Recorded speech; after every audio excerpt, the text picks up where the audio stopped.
Hi, I'm Mary Beth Tinker, and I'm here at the Newseum in Washington, D.C. Why? Because when I was 13, way back in 1965, I made some news myself, and the story of it is featured here at the Newseum. Maybe you've heard about it from your high school history books.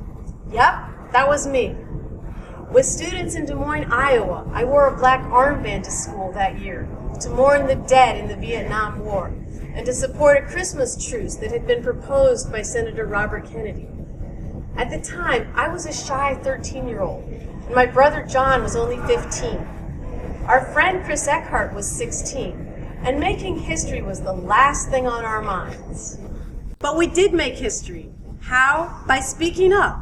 Eventually, we ended up at the Supreme Court, and in 1969, the court made a landmark ruling for the First Amendment rights of students. After the ruling, I grew up and I became a pediatric nurse.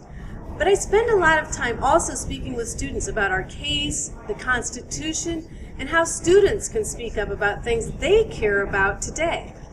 And you know what? Along the way, I found out something. A lot of people, and not just students, don't know enough about the Constitution.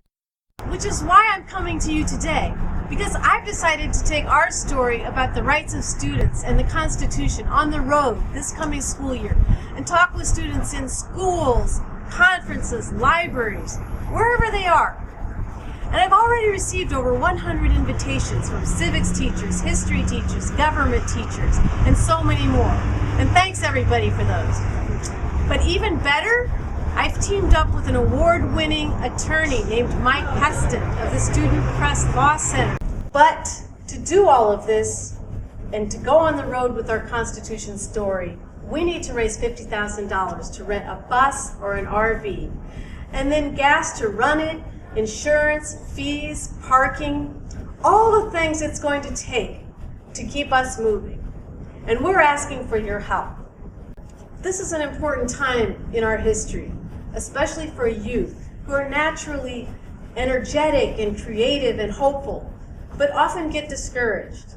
They need to hear stories of young people through history and today who bring the Constitution to life and make a difference. And we need to hear from them as well. With your help, we will on our Tinker Tour. Thank you. And come to the Newseum sometime to see my armband.